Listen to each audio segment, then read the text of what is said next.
Eto na, Madam Eto Susi. talaga, dahil may bago ng tahanan ng noontime show na It's Showtime. Mapapanood yan sa GTV simula July 1. May unang chika dyan, si Nelson Canlas. Gina ba kayo sa panibagong pasabog na di inaasahan?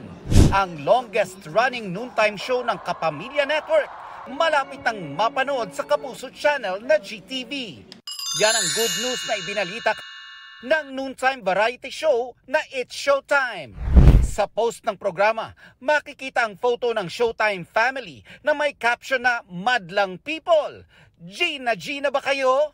Sa isang pahayag, nagpahatid ng lubos na pasasalamat ang ABS-CBN sa GTV channel ng GMA dahil nakahanap ng isa pang tahanan, ang It's Showtime. Nagpapasalamat din daw sila sa mga manonood na nagmamahal at sumusuporta sa programa. At sana raw ay patuloy silang mapasaya ng programa.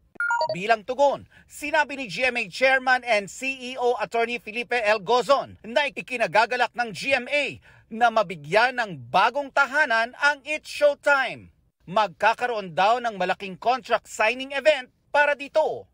Ngayon pa lang, ang ilang host ng noontime show handa nang magpasaya sa bagong tahanan ng kanilang programa. Gaya nila ang kabogable star Vice Ganda na nagpost na rin online with a caption, "Tara na, Gina kami." Ganon din sina Ann Curtis, Kim Chu, Bong Navarro, Jong Hilario at iba pang host ng It's Showtime. Pati ang mga kapuso at madlang people can't wait na rin sa sayang dala ng noontime show. Certified trending at pinag-usapan pa online ang magandang balitang yan. Simulang mapapanood ang It's Showtime sa GTV sa July 1 mula Lunes hanggang Sabado, alas 12 in punto. Pagkatapos yan ng nangungunang noontime newscast ng GTV na Balitang Hali kapag weekdays. Ito ang unang balita. Nelson Canlas para sa GMA Integrated News. Wow, at grateful at excited daw si Vice Ganda sa paglipat sa bagong tahanan ng It's Showtime, ang GTV channel ng GMA. Nung binalita sa amin, siyempre, emotional kaming lahat kasi sa kalagitnaan kami ng lungkot, diba? Yung parang nawalan ka ng tirahan, tapos biglang may kukup-kup na naman sa'yo. We feel so special and we are very grateful to the GTV. Sabi pa ni Vice, hindi nila sasayangin ang pagiging part ng GTV at mas papagandahin pa nila ang programa.